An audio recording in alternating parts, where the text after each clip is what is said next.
So what we're going to do in this video is look at one way that we could implement in Erlang that wait, trigger, do stuff separately while I'm waiting for the next trigger design that we saw in the other video for this week. You can see I've copied that little image to the bottom right so that we can keep track of what's going on.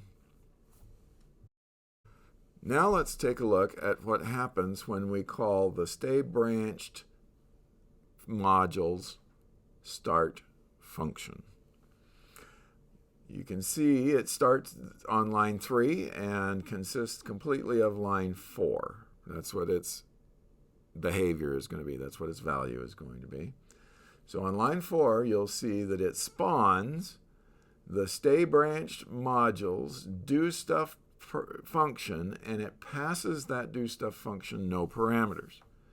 Now I know that it is going to spawn the stay branched modules do stuff function because of the question mark module macro that is the first parameter of spawn.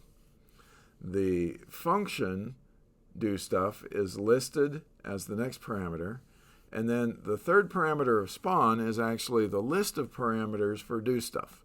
And since that's empty, I know that there are no parameters being sent to do stuff. Now if we look at lines 6 through 12, you see I've got a bunch of comments in there.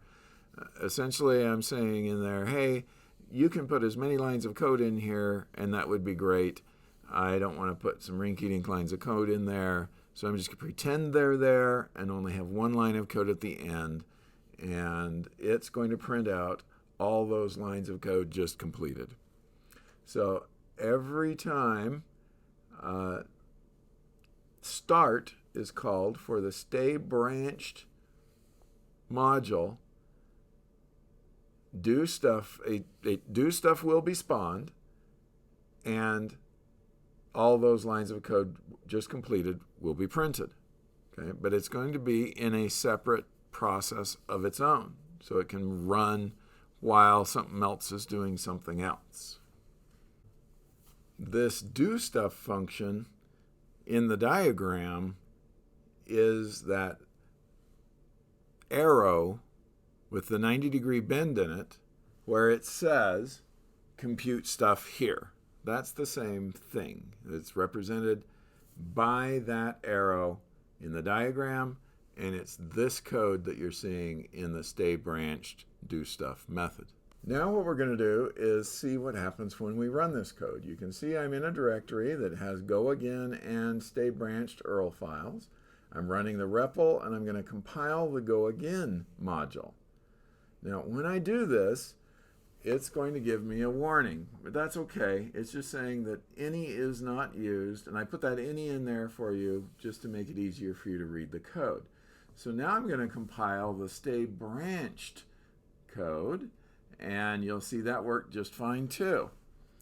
Now when I go to run this, I make a mistake. I forget to store the value in a variable, so I'm going to do that first.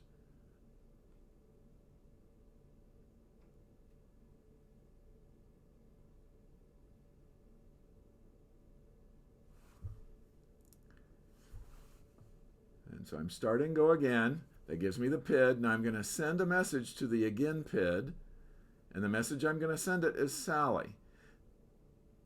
When I do that, it's going to give me back all of that code's message has run, and it's also going to say Sally. Sally is the value of line 4. That's why it shows up as well.